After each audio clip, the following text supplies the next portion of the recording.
Hello guys, कैसे हैं आप सब। I hope you are doing well. अच्छे होंगे और अच्छा करने की कोशिश कर रहे होंगे। चलिए शुरू करते हैं। पहले मैं आपको बता दूं, एमपीपीएससी प्रीलिम्स यूनिट 10 कंप्लीट कर चुका हूं। उसकी प्लेलिस्ट मैंने पहले से बना दी है। आप चाहें तो जाके चेक कर सकते हैं और पूरा कवर कर सकते हैं।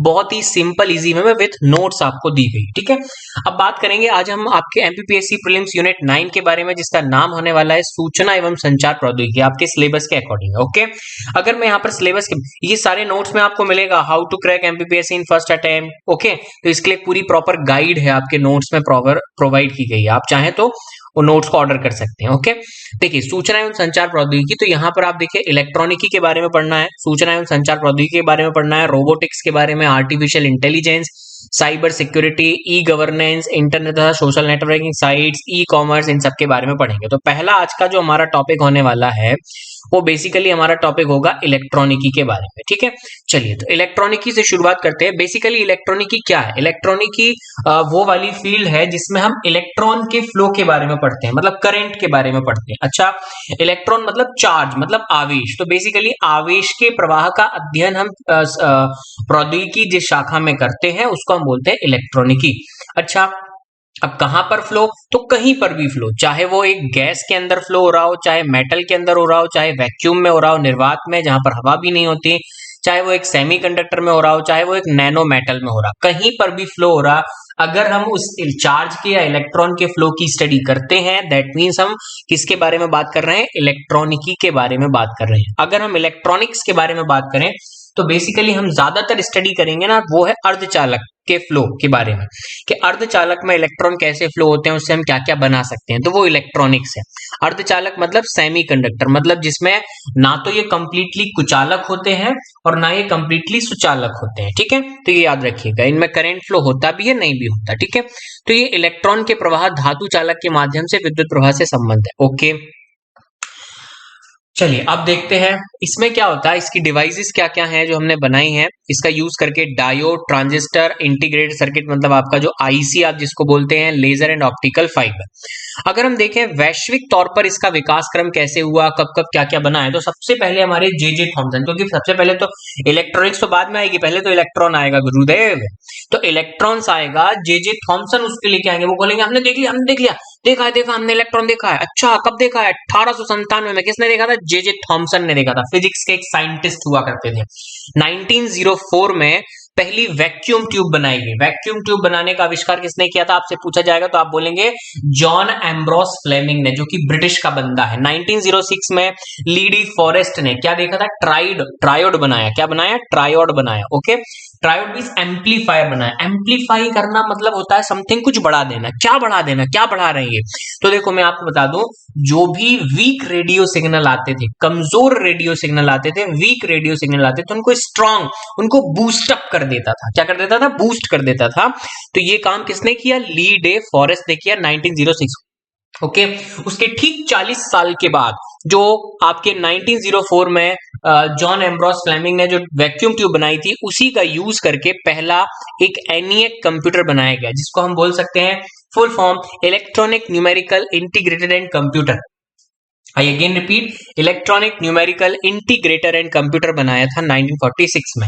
जब हम आजाद हो रहे थे तो क्या सिर्फ लड़ाइयां हो रही थी? नहीं गुरुदेव, बेल लेबोरेटरी में रिसर्च भी चल रही थी। तो 1946 में क्या हुआ था बच्चा पार्टी? 1946 में वहां पर एक विलियम शाक्ले थे, जिन्होंने ट्रांजिस्टर का आविष्कार किया था। किस चीज का? ट्रांजिस्टर का आविष्कार किया था बेल लेबोरेटरी में। I again repeat, Bell laboratory में विलियम शाक्ले ने ट्रांजिस्टर का आविष्कार कब किया? 1947 में। उसके बाद 1959 में अगेन बेल लेबोरेटरी में किसने?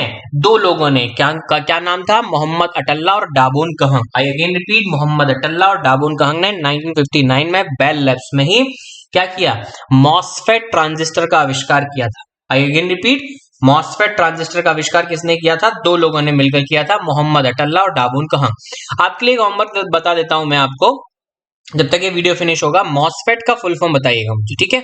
उसके बाद 1958 पहला जो हमने सिंगल इंटीग्रेटेड सर्किट लॉन्च किया। आई अगेन रिपीट, 1958 पहले एकीकृत सर्किट रॉबर्ट नॉयस और जैक किल्वी द्वारा विकसित किए गए। मतलब आपसे पूछा जाएगा भैया आईसी की खोज, तो आप बोलेंगे 1958 में रॉबर्ट नॉयस और जैक किल्वी ने की थी। ओके, 1971 आपका इंटेल आ गया, जो आपके लैपटॉप पर लगा रहता होगा, इंटेल कोर जो समथिंग प्रोसेसर जो भी होगा, i2 i3 i4 जो भी होगा, ठीक है। तो 1971 में Intel 4004 4 bit central processing unit पहले व्यावसायिक रूप से उपलब्ध कराए गए माइक्रो प्रोसेसर आविष्कार किया। किस किसने किया था? Ted Hoff, Stanley Mazor and Federico Faggin ने। I again repeat, Ted Hoff, Stanley Mazor and Federico Faggin. Got it? Intel, किस किसने? इंटेल, ठीक है। 4004 इसका आविष्कार किया था। किस किसने किया था? टेड हॉफ ने किया था, टेड हॉफ ने किया था। और किसने किया था? स्टैनली मजोर ने किया था। और किसने किया था? फेडरिको फागिन ने किया था, ठीक है। तो ऐसे याद रखना, इंटेल, टी से आपके टेड हॉफ, आपका जो फागिन है तो गिन का इन, तो इन का इंटेल, ओके। एंड जो एल है तो स्टैनली, तो एल हो गया स्टैनली मजोर, ओके। तो ऐसे थोड़ा सा वो क्लिक कर जाएगा अपने आप, जब आप वहां पर ऑप्शंस देखेंगे ना तब आ जाएगा, ठीक है। चलिए नेक्स्ट देखते हैं इलेक्ट्रॉनिक्स की शाखाएं कौन कौन सी हैं। तो इलेक्ट्रॉनिक्स की शाखाओं के बारे में अगर हम बात करें तो बेसिकली दो टाइप से हमने इसको डिवाइड किया हुआ है, एक एनालॉग है और एक डिजिटल है। एनालॉग में क्या होता है, जो भी हम इंफॉर्मेशन पास करते हैं ना, तो वो कैसे करते हैं, वो इलेक्ट्रिक कैसे स्पंदन से, विद्युत स्पंदन, ओके, मतलब इलेक्ट्रिक वाइब्रेशन के जरिए आती है। एनालॉग सिग्नलों का उपयोग वो होते हैं जो निरंतर, जो कंटिन्यूसली हो रहे हैं। डिजिटल सिग्नलों का उपयोग किया जाता है। डिजिटल में हम डिजिटल सिग्नल्स का यूज करते हैं और ये डिस्क्रीट होते हैं। डिस्क्रीट का मतलब ये आते जाते रहते हैं, ऑन ऑफ वाले होते हैं, इसीलिए हम इनको बाइनरी फॉर्मेट में शो करते हैं, 0 और 1। 1 मतलब ऑन, 0 मतलब ऑफ। Got it? तो ऑन ऑफ होते हैं, वो डिजिटल है। 0 1 में हम उनको शो करते हैं बाइनरी फॉर्मेट में, ठीक है। नेक्स्ट आता है हमारे इलेक्ट्रॉनिक से जुड़ी कुछ शब्दावली है जो आपको पता होना चाहिए। आई अगेन रिपीट, अर्धचालक मैंने पहले भी बता दिया था, इसलिए अपन इसको रिपीट कर लेते हैं एक बार, कि जिनकी विद्युत चालकता चालकों से कम होती है, मतलब जो एकदम गुड कंडक्टर होते हैं ना, उनसे थोड़े से कम होती है इनमें कंडक्टिविटी या जो चालकता होती है, और जो अचालक या कुचालक होते हैं जिनमें बिल्कुल ही इलेक्ट्रिक फ्लो नहीं होता, उनसे ज्यादा होते हैं। तो जैसे इसका एग्जांपल अगर लें, सिलिकॉन है, जर्मेनियम है, कैडमियम है, सल्फाइड है, गैल्मियम है, आर्सेनाइड है, ये सब हमारे अर्धचालक के एग्जाम्पल होंगे, ठीक है।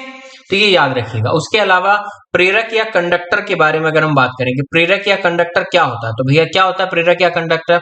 प्रेरक या कंडक्टर का मतलब होता है कि जिसमें जब हम करंट फ्लो करते हैं, जिसमें कभी भी कोई भी अगर हमने जैसे करंट फ्लो किया तो वहां पर क्या हो जाता है, एक मैग्नेटिक फील्ड बन जाती है। क्या बन जाती है? मैग्नेटिक फील्ड बन जाती है। अच्छा, और मैग्नेटिक फील्ड का मतलब क्या होता है? मैग्नेटिक फील्ड का मतलब होता है कि उसमें कुछ एनर्जी स्टोर हो रही है, ठीक है, ऊर्जा का भंडारण हो रहा है। अच्छा, जो भी इंडक्टर होता है, जो प्रेरक होता है, वो चुंबकीय ऊर्जा के भंडारण की क्षमता को इंडक्टेंस कहा जाता है। मतलब वो कितना एनर्जी स्टोर कर सकता है उसको हम बोलते हैं प्रेरकत्व, या इंग्लिश में बोलेंगे अपन इंडक्टेंस, ठीक है। और इसको मापने की इकाई जो होती है वो हेनरी होती है। आप देखो कि 3 लाइन में कितनी सारी इंफॉर्मेशन मैंने यहां पर फिलअप कर दी, ठीक है। कि सबसे पहले प्रेरक या इंडक्टर क्या होता है कि जिसमें हम कोई भी विद्युत धारा प्रवाहित करते हैं तो उसमें क्या होता है, चुंबकीय क्षेत्र जनरेट होगा, ठीक है। इंडक्शन मतलब स्टार्ट करना, अपन बोलते हैं ना इंडक्शन ट्रेनिंग हो रही है। इंडक्शन ट्रेनिंग मतलब अभी शुरुआत की ट्रेनिंग हो रही है, ठीक है। तो इंडक्टर मतलब जो शुरू करेगा, क्या शुरू करेगा? ऊर्जा बनाना शुरू करेगा, चुंबकीय क्षेत्र बनाता है। चुंबकीय क्षेत्र मतलब एक ऊर्जा बन गई, ठीक है। अच्छा, अब वो ऊर्जा कितनी रख सकता है अपने अंदर, उसकी कैपेसिटी कितनी है, तो इसको बोलेंगे प्रेरकत्व, मतलब इंडक्टेंस, कितनी रख सकता है। अच्छा, इसको मेजर किसमें करेंगे कि कितनी रखी है इसने, तो इसको मेजर करते हैं हम हेनरी में, ठीक है। अच्छा, इसके बाद प्रतिरोधक। अब प्रतिरोधक आपको समझ आ रहा होगा कि यार जो किसी चीज को रोक रहा हो, किसको रोकेगा, क्या फ्लो हो रहा है, यहाँ पर करंट फ्लो हो रहा, तो भैया करंट को कंट्रोल करते हैं जिसके थ्रू हम, उसको बोलते हैं प्रतिरोधक या रेजिस्टेंस। अब बेसिकली ये दो टाइप से हमने डिवाइड किया इनको, लीनियर रेजिस्टर और नॉन लीनियर रेजिस्टर, ठीक है, ओके। अच्छा, एक चीज और है, ये जो बीच बीच में इंफॉर्मेशन मैंने डिड यू नो करके दी है आपको नोट्स में मिलेगी, ये वो इंफॉर्मेशन है जो कि इलेक्ट्रॉनिक्स में करंट अफेयर से रिलेटेड है। मतलब आपके इस यूनिट में इस यूनिट में जो करंट अफेयर्स आ सकता है, जो आपसे पूछा जा सकता है, जैसे आपात स्थिति के लिए गृह मंत्रालय द्वारा एक विकसित ऐप है, तो ये पूछा जाएगा आपसे। तो मैंने यहाँ पर नोट्स में ही रख दिया है, तो कभी भी पूछे जाएंगे। तो लोकेट नियरेस्ट पुलिस स्टेशन, ये आपात स्थिति के लिए बनाया गया है। अब आप इस इंफॉर्मेशन का यूज ना मेंस में भी कर सकते हैं और प्रीलिम्स में आपको एज अ क्वेश्चन भी पूछा जा सकता है। बहुत जबरदस्त तरीके से नोट्स बना है, ठीक है। कोविड-19 तीसरी लहर का सामना करने के लिए जो ऐप बनाया है वो है mission oxygen app launch. I again repeat, कोविड-19 तीसरी लहर का सामना करने के लिए जो ऐप बनाया वो mission oxygen app launch. Okay, next definition हमारी आती है कैपेसिटर। अब कैपेसिटर तो आपको समझ आ रहा होगा कि कैपेसिटी मतलब कुछ स्टोर करता होगा, तो जो ऊर्जा को चार्ज के फॉर्म में स्टोर कर लेता है, किसी जो एनर्जी को चार्ज के फॉर्म में स्टोर करता है ना, वही होता है कैपेसिटर, ठीक है।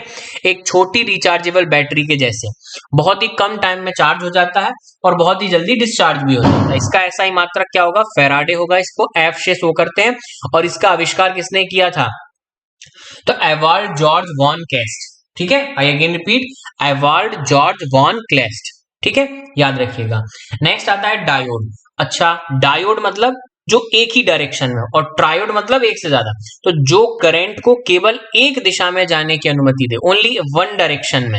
इसके एक छोर में हाई रेजिस्टेंस होता है तो दूसरे छोर में लो रेजिस्टेंस। देखिए, मान लीजिए ये एक वायर है, ठीक है, यहां पर बहुत ज्यादा करंट को हम रोकेंगे, यहां पर क्या करेंगे, रोकना है, तो क्या करोगे आप, रेजिस्टेंस बढ़ा दोगे, प्रतिरोध बढ़ाओगे ना, तो हाई रेजिस्टेंस हो गया उसका एक साइड और दूसरा साइड हो गया उसका लो रेजिस्टेंस। तो अब आपसे यहां पर क्वेश्चन घुमा के भी पूछा जा सकता है, भैया ये बताइए, मान लीजिए एक वायर है, उसके एक छोर पे हाई रेजिस्टेंस है, एक छोर पे लो रेजिस्टेंस है, तो ये वायर क्या कहलाएगा, तो आप फटाक से बोल देंगे भैया ये वायर डायोड कहलाएगा, ठीक है, क्योंकि इसमें करंट एक ही जगह से एक डायरेक्शन से दूसरे डायरेक्शन में ही फ्लो होगा, ठीक है। Got it, okay. अगर हम डायोड के प्रकार बोले तो बहुत बहुत सारे टाइप के होते हैं, basically normal diode, Zener diode, gun diode, pin diode, step recovery diode, PN junction diode, light emitting diode, जो एलईडी जिसको आप बोलते हैं, लेजर डायोड और शॉटकी डायोड, फोटो डायोड, बहुत सारे होते हैं, ठीक है। नेक्स्ट आता है अपना पीएन जंक्शन। जो फेमस है, जो बहुत ज्यादा पूछे जा सकते हैं, वो मैं आपको बस बता रहा हूँ, ठीक है, ओके। तो पीएन जंक्शन डायोड के बारे में, पीएन डायोड पीएन जंक्शन पर आधारित एक प्रकार का अर्धचालक डायोड होता है, ठीक है, जो जिसमें हम पी और एन को जोड़ के कुछ बनाते हैं, ठीक है, क्या बनाते हैं, सेमीकंडक्टर बनाते हैं पी और एन को। अच्छा, ये पी टाइप सेमीकंडक्टिंग लेयर को एन टाइप सेमीकंडक्टिंग लेयर से जोड़ता है, ठीक है, ओके। अच्छा, इसका यूज क्या है, जहां पर भी अगर कोई करंट फ्लो हो रहा है उसको डायरेक्ट करंट में कन्वर्ट कर देना, ठीक है। रेडियो सिग्नल्स का पता लगाने के लिए इसका यूज करते हैं।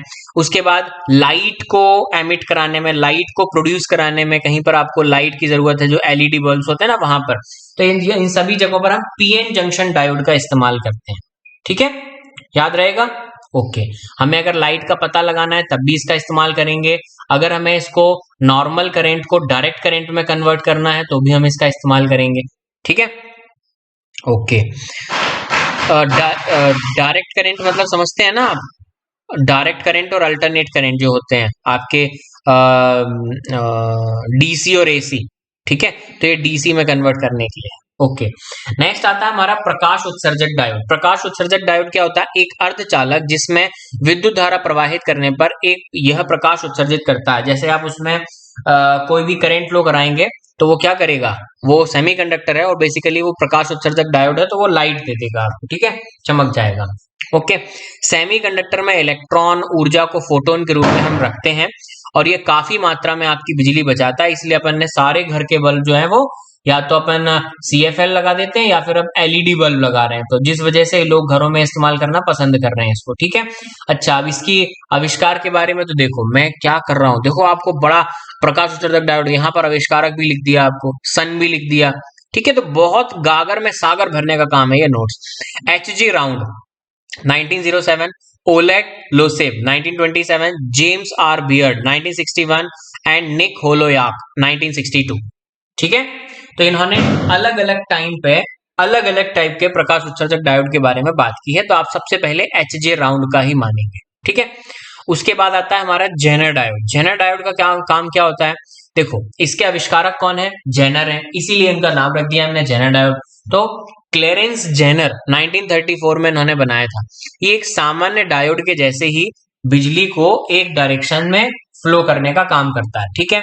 लेकिन कभी अगर वोल्टेज ब्रोक डाउन होता है, आपने देखा होगा ना वोल्टेज और एकदम डिम हो गया, वोल्टेज बहुत कम हो गया, बहुत ज्यादा हो गया, तो जब कभी भी ऐसा ब्रेक डाउन होता है और जब इससे करंट ज्यादा हो जाता है तो उस समय उसे उल्टी दिशा में बहाने का निर्देश दे देता है, तो करंट को दूसरे डायरेक्शन में फ्लो कर देगा, ऑपोजिट डायरेक्शन में। इससे क्या होगा, इससे अगर मान लीजिए वोल्टेज डाउन हो गया तो करंट बढ़ जाता है, तो जैसे करंट बढ़ेगा तो ज्यादा करंट अगर फ्लो होगा ना वायर में, तो वायर जल जाएगा, आग लग जाएगी, ठीक है।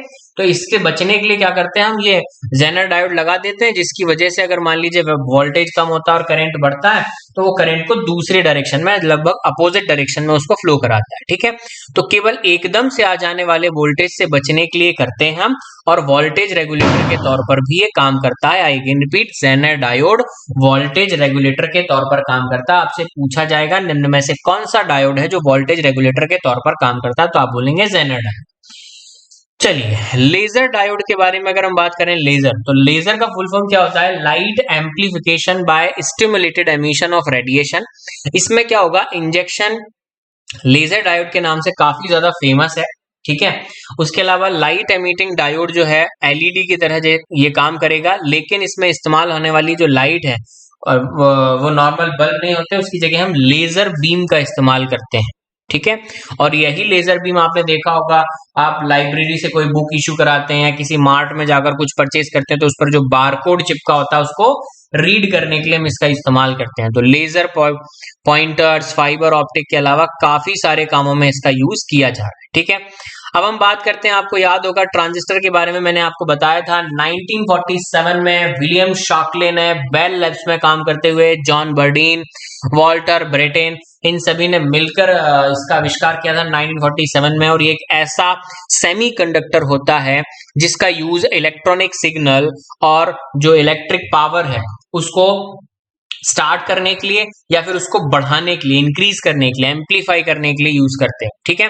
तो सेमीकंडक्टर से मिलकर बनता है, और ज्यादातर कौन से सेमीकंडक्टर से, तो सिलिकॉन और जर्मेनियम का इस्तेमाल हम करते हैं। ये बहुत फेवरेट क्वेश्चन है बीएससी का, ठीक है। सेमीकंडक्टर को लेकर निम्न में से कौन से पदार्थ सेमीकंडक्टर है, अर्धचालक के रूप में यूज करते हैं, ठीक है। अच्छा, इस ट्रांजिस्टर में ना 3 सिरे या टर्मिनल होते हैं, इसका इस्तेमाल आप दूसरे सर्किट से ऐड करने में भी कर सकते हो, कोई दिक्कत नहीं है। फिर 3 टर्मिनल हैं, कौन कौन से टर्मिनल के नाम भी याद रखिएगा, base, collector and emitter. I again repeat, base, collector and emitter. ये करते क्या है, तो बेस जो है वो क्या करता है, ट्रांजिस्टर को एक्टिवेट कर देता है, कलेक्टर पॉजिटिव लीड है और एमीटर नेगेटिव लीड है, ठीक है। तो पॉजिटिव जितने भी चार्ज होंगे, प्लस चार्ज होगा, वो कलेक्टर पे आ जाएगा, और नेगेटिव जितना भी होगा वो एमीटर पे चला जाएगा, ठीक। नेक्स्ट आते हैं, अगर हम बात करें एकीकृत परिपथ के बारे में, मतलब आईसी के बारे में, मतलब इंटीग्रेटेड सर्किट के बारे में, तो मैंने आपको बताया कि 1958 में इसका आविष्कार वो Jack Kilby and Robert Noyce ने किया था। पता है ना, एक छोटी सी चिप होती है या एक सिलिकॉन का छोटा सा टुकड़ा, उस पर हम बहुत सारे इलेक्ट्रॉनिक कंपोनेंट्स लगा देते हैं और इसको हम बोलते हैं बहुत ही माइक्रो सर्किट, बहुत ही छोटा सा सर्किट होता है, इंटीग्रेटेड, ठीक है। तो सिलिकॉन चिप या केबल चिप के नाम से भी हम इसको जानते हैं, आईसी भी बोलते हैं। ये मेनली सिलिकॉन से बनी होती है, ठीक है। चलिए, तो गाइज ये था हमारा आज का वीडियो, यहीं पर हम समाप्त करते हैं, और ये ट्रांजिस्टर के प्रकार और इन सब चीजों के बारे में हम कल बात करेंगे, क्योंकि हमारे जो लेक्चर है ना वो ज्यादा बड़े नहीं होने चाहिए, ठीक है। ओके, और एक दिन में वैसे भी मैं आपको 2 to 3 वीडियोस प्रोवाइड कर रहा हूँ, तो आप आराम से कवर अप कर सकते हैं। So thank you guys, thank you very much. अगर आपको ये वीडियो अच्छा लगा हो, बहुत ही मेहनत से ये वीडियो बनाएगा क्योंकि नोट्स बनाने में बहुत ज्यादा मेहनत लगी है। So thank you guys. अगर आपको अच्छा लगा हो तो लाइक कीजिएगा, शेयर कीजिएगा, सब्सक्राइब कीजिएगा, कमेंट जरूर करके बताइएगा कि कौन सा पार्ट आपको अच्छा लगा। Thank you very much. अगर आप नोट्स परचेज करना चाहते हैं तो लिंक डिस्क्रिप्शन में, आप वहां पर जाकर नोट्स परचेज कर सकते हैं। Thank you very much.